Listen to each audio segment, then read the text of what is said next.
Hi there. In this video I thought I'd rank the work of my favourite animation studio, Studio Ghibli. This Japanese studio, spearheaded by master directors Hayao Miyazaki and Isao Takahata, is responsible for some of the most influential, acclaimed and respected animated films of all time. I'm a huge fan of their work and count many of their films as among my all-time personal favourites. What's remarkable about Studio Ghibli is that they are a very consistent studio, with no truly bad film and just a few I wouldn't call great. I'm going to rank all 21 of their films in this video, including feature films and films made for television, but I won't be including pre-Ghibli work by Miyazaki or Takahata, nor co-productions, short films, TV shows, or the work of associated Studio Ponok. With all that said, let's get ranking. At number 21 is the worst Ghibli film by quite a margin, Tales from Earthsea. This adaptation of Ursula K. Le Guin's acclaimed fantasy books is an incredibly generic film, filled with a hodgepodge of fantasy tropes and few characters to understand or invest in. It's not a totally irredeemable film, and there's way worse animated films pumped out by other studios, but as a Ghibli product, this is their only significant disappointment and an unfortunate misfire. Next up at number 20 is From Up on Poppy Hill. A decent film undoubtedly, but a rather slight effort from Ghibli.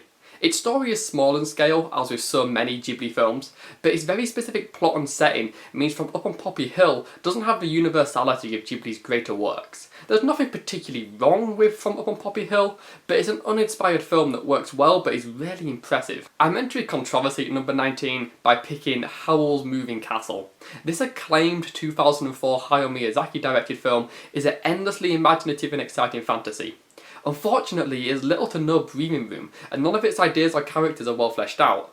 It ends up feeling like just an accumulation of all of Miyazaki's stylings, rather than a truly fresh work, and as a result I personally like it way less than his other films. At number 18 is The Cat Returns, a low-key Ghibli film that is the studio's only sequel.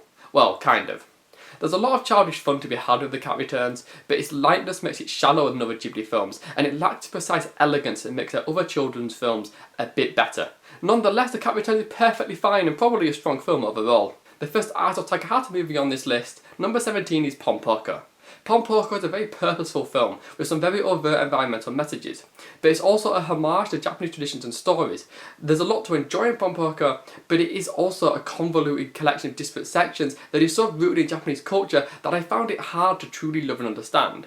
Porco is a film I thoroughly respect, but it's an oddity among Ghibli's filmography and unfortunately not to my taste. Number 16 is Ponyo, Hayao Miyazaki's retelling of The Little Mermaid, which is one of Ghibli's most childish films. It's fun and imaginative, if a little too ridiculous at times, and works as a simple children's movie with beautiful flourishes.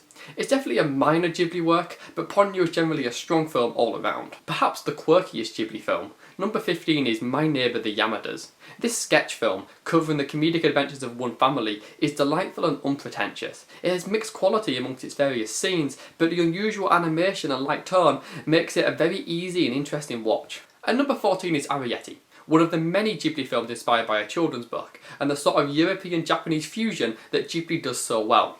Its story is characteristically small scale, quite literally in this case, and Arrietty does well in keeping itself enjoyable and engaging. It's a bit too serious and not quite the unabashed fun of similar Ghibli films, but Arrietty is a very strong film indeed. For number 13, I've gone for the only Ghibli TV movie, Ocean Waves. This story about teenage relationships and growing up feels very familiar, with many anime plots sharing similarities. Yet Ocean Waves works so well by carefully building its characters and clinging to its emotional moments. It's not mind-blowing, but Ocean Waves is a quietly moving film and an underseen gem.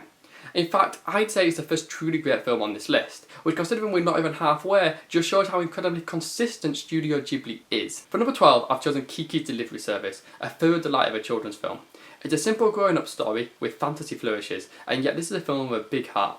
It's sweet and charming, and perfectly executes its story even if it doesn't have much depth. There's not a lot to say about Kiki's Delivery Service, but it's one of those rare films that works seemingly without trying. At number 11 is Porco Rosso, a silly film wrapped in a unique historical setting and yet told in a rather deadpan manner.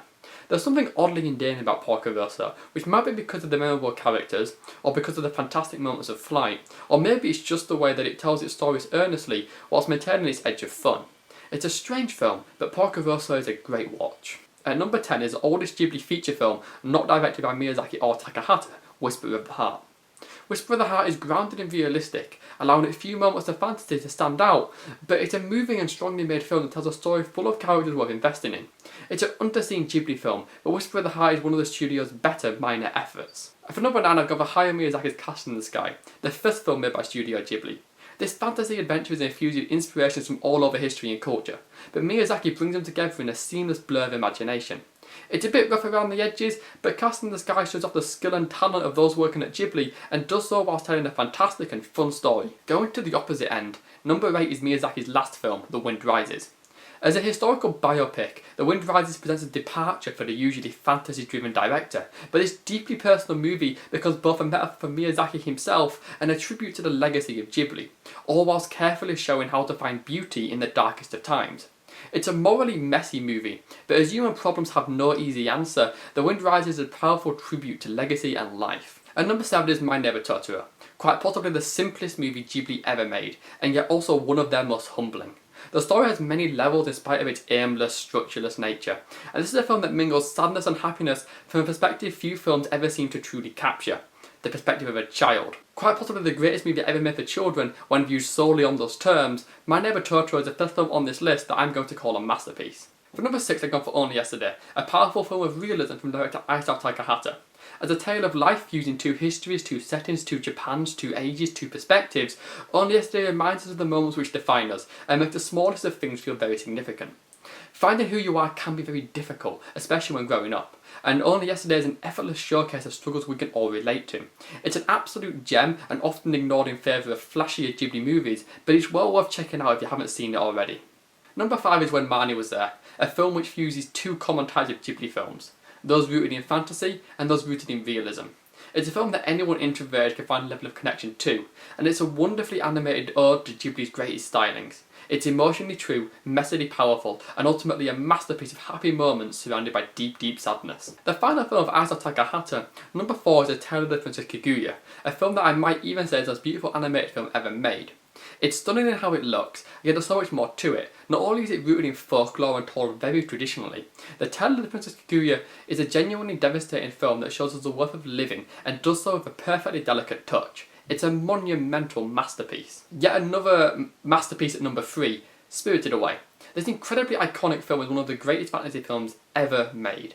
Every single moment is filled with imagination, and it's animated with breathless energy that brings to life so many fantastic creations. It has fantastic characters, well-planned arcs, beautiful storytelling. What else is there to say? Spirited Away is just a classic, an absolute classic, undeniably. For number 2, I've gone for Princess Mononoke, a film not quite as imaginative as Spirited Away, but a deeper and cleverer film. This allegorical story about war and the environment draws on mythology to tell a complex and nebulous story about characters caught in a historical fantasy world.